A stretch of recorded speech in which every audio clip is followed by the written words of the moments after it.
Good morning and welcome to NBC 10 News Today. I'm Brent Fox. College tuition costs are on the rise across the country.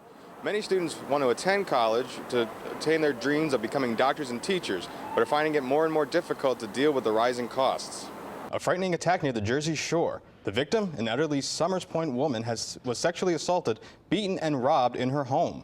A local counselor is being held on a $50,000 bond this morning for the death of a young autistic man who was left in her care. Opponents of the bill say they are against it because it is unfair to residents who are in the state legally.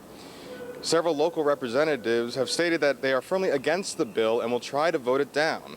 Reporting live, I'm Brent Fox. The team has always done well in the jumping portion of the event, but has been unable to finish strongly in the cross country. I'm Brent Fox. The renovations on the green and blue line is currently in the design phase. The plan is that the renovations will be done in the next 5 years. Reporting from downtown Boston, I'm Brent Fox. The damage to Voglin's apartment was valued at over $2,000. Her apartment has since been fixed, but many of her personal possessions have not yet been replaced. Thanks, Ovid. With the warm weather just around the corner, Bostonians like Charlie Tarabor are taking to their bicycles as an efficient and self-reliant way of commuting. Ski jumping and cross-country skiing, where the skier with the longest jump starts off the cross-country portion of the event. Todd Lodwick is a returning member of the U.S. Nordic Combined team, and he thinks that for the first time, the U.S. team can go all the way, and is far superior to the team in Salt Lake City in 2002. Rallygoers had a list of 10 grievances they want to present to Senator Scott Brown, but he would not meet with them today. The Phillies are dealt another bad injury blow, but the Bats and Roy Halladay step up down south in Florida. Today's event was to stop the millionaire bailout. Basically, we want the Bush tax cuts for the super wealthy to expire as they were planned to do. And in fact, the House of Representatives is voting on it today. No more bailouts was the message that this small group wanted to send. They carried signs in front of the John F. Kennedy Federal Building and spoke out against keeping tax cuts for the rich.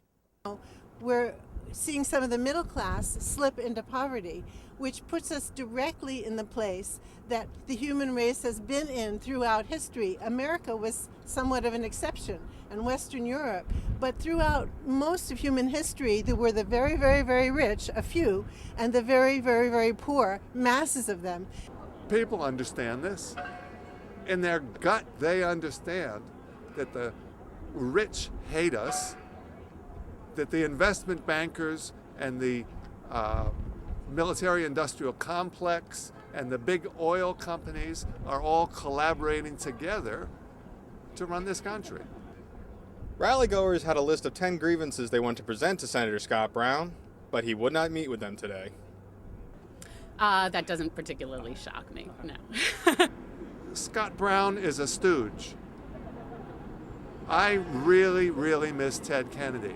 Today's rally was just one of many across the country as part of the National Day of Action. Reporting from downtown Boston, I'm Brent Fox. The ceiling was on the floor. That was Jacqueline Voglin's reaction when she walked into her apartment. A fire had broken out 3 floors above hers, but it wasn't the fire that caused the damage. It was the water used to put it out. I really didn't know where to start. It was pretty overwhelming to see just your whole apartment flooded and your work lost and books lost and computers lost and all of that. So I really didn't know where to start, sorry. Hours later, someone did come to help her, but the damage was already done. The floor of the kitchen was saturated, as well as the windowsill.